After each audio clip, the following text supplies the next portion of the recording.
Hey guys, Karim Babay here.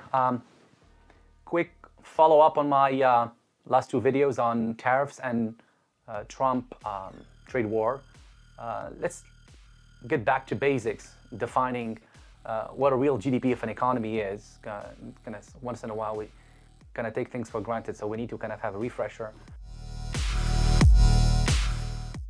So the economy in general is what producers in general can sell in terms of quantities times the prices that they charge us. That equation is roughly should be equal to the velocity of money times the quantity of money in circulation, right? So P times Q, price times quantity, is supposed to be equal to the quantitative volume of money in the system times the velocity. That's why when times are kind of a little bit tight, when the Fed tightens up, or the Fed is unable to print money or reduce interest rate, similar to a situation that our Fed chair, Jerome Powell, finds itself. He's afraid of the repercussion of these tariffs, and therefore he can't really go out there and reduce the interest rate or start printing money. Fear of inflation coming back. Therefore, the only leverage that a business has in general is to levy up prices or increase their prices. And fortunately, not all businesses have what we call the moat or the brand or the pricing power to do so. So we're going to find ourselves in a camp of have and have-nots, and that's why I mentioned in the previous video that tariff policy have to be really implemented alongside a capital market policy and an industrial policy. For example, as you can see, the major brands, the one that command a premium in general, such as LVMH, already increased its prices, and I can bet you that their sales are not going to get affected because the product is their brand.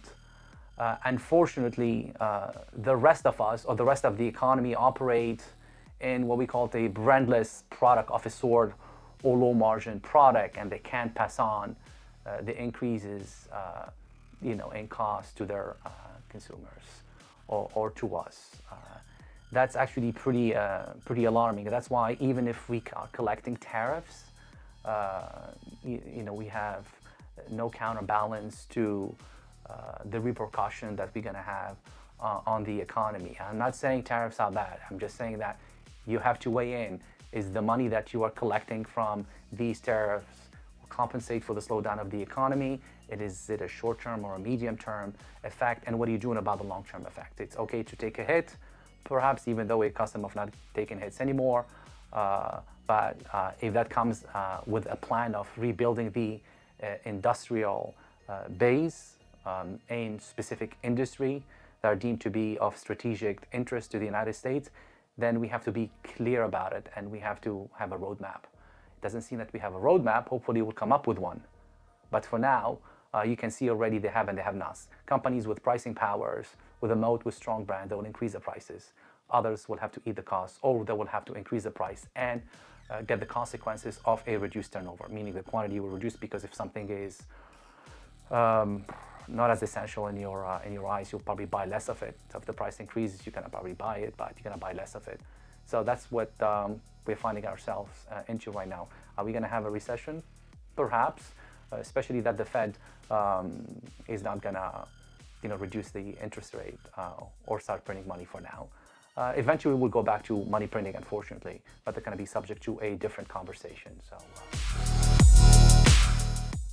So the takeaway is have an industrial and capital market policy along with tariffs. We already start seeing the effect. Tell us exactly what we're going to do with the money that we're collecting from all these tariffs, since the government is not the best steward of our capital. And please come up with an alternative plan in rebuilding jobs and industries over the next 5 to 10 years. Hope you enjoyed this video. Please don't forget to subscribe. I'd love to hear your comments so we can keep it engaging. Till then, have a wonderful day.